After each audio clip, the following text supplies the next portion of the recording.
Assalamualaikum warahmatullahi wabarakatuh. Sahabat yang beriman, Idris seorang hamba Allah subhanahu wa ta'ala yang sangat soleh dan tekun beribadah. Ia keturunan ke-6 Adam. Ia diangkat menjadi nabi saat berusia 82 tahun. Suatu hari, Idris dikunjungi seorang tamu aneh. Selama beberapa hari, tamu aneh itu ikut menginap dan beribadah bersama Idris. Namun saat disuguhi makanan, tamu itu menolak, tidak mau memakannya.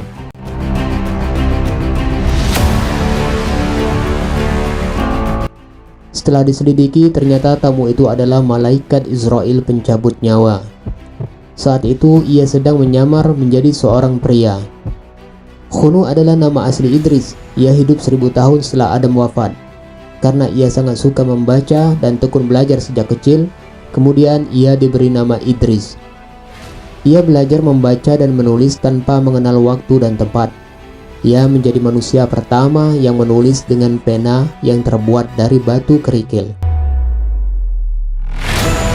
Allah subhanahu wa ta'ala meninggikan derajat Idris karena ia tekun beribadah dan menuntut ilmu. Ia pun beribadah dengan amalan yang sangat sulit dilaksanakan oleh manusia lain.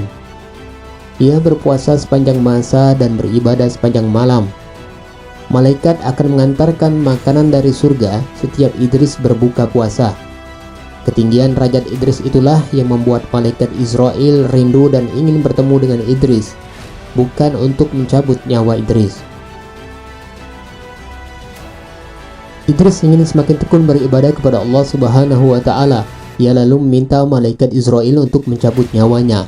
Ia ingin merasakan sakitnya saat sakaratul maut. Namun setelah itu ia minta dihidupkan kembali dengan seizin Allah subhanahu wa ta'ala. Malaikat Israel pun mencabut nyawa Idris pelan-pelan. Ruh Idris lalu diangkat ke langit. Di sana Idris ingin melihat neraka dan surga dengan di antara malaikat. Idris pun bisa merasakan pedihnya siksa di neraka dan nikmatnya di surga. Ketika masuk ke dalam surga, Idris meletakkan sandalnya di bawah salah satu pohon di surga.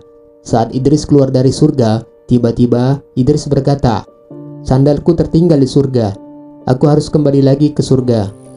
Namun setelah itu, Idris enggan lagi untuk keluar dari surga. Idris pun memohon kepada Allah subhanahu wa ta'ala untuk mengizinkan dirinya tetap di dalam surga. Karena kesolehan dan ketaatan Idris, maka Allah subhanahu wa ta'ala pun akhirnya mengizinkan Idris untuk tinggal di dalam surga selamanya. Idris adalah salah satu dari 4 nabi Allah subhanahu wa ta'ala yang masih hidup sampai sekarang. Ketiga nabi lainnya adalah Isa, Khidir, dan Ilyas. Saat Isra Mi'raj, Nabi Muhammad SAW sempat bertemu dengan Idris di langit ke-6. Karena gigi berdakwah, kuat, hebat, dan gagah berani, maka Idris pun dijuluki Asad al-Usud atau singa dari segala singa. Ia berdakwah kepada keturunan Qabil yang suka berbuat dosa. Ia juga amat tekun belajar, membaca, dan menulis sejak kecil. Allah subhanahu wa ta'ala telah menurunkan 30 sahifah atau lembaran pada Idris. Selain itu, Idris juga menjadi orang pertama yang pandai menunggang kuda, menjahit pakaian, berhitung, ilmu perbintangan, membaca, dan menulis. Setiap kali menjahit pakaian, ia selalu berzikir kepada Allah subhanahu wa ta'ala, lalu pakaiannya itu ia berikan kepada orang lain tanpa meminta upah. Wallahu a'lam bishawab.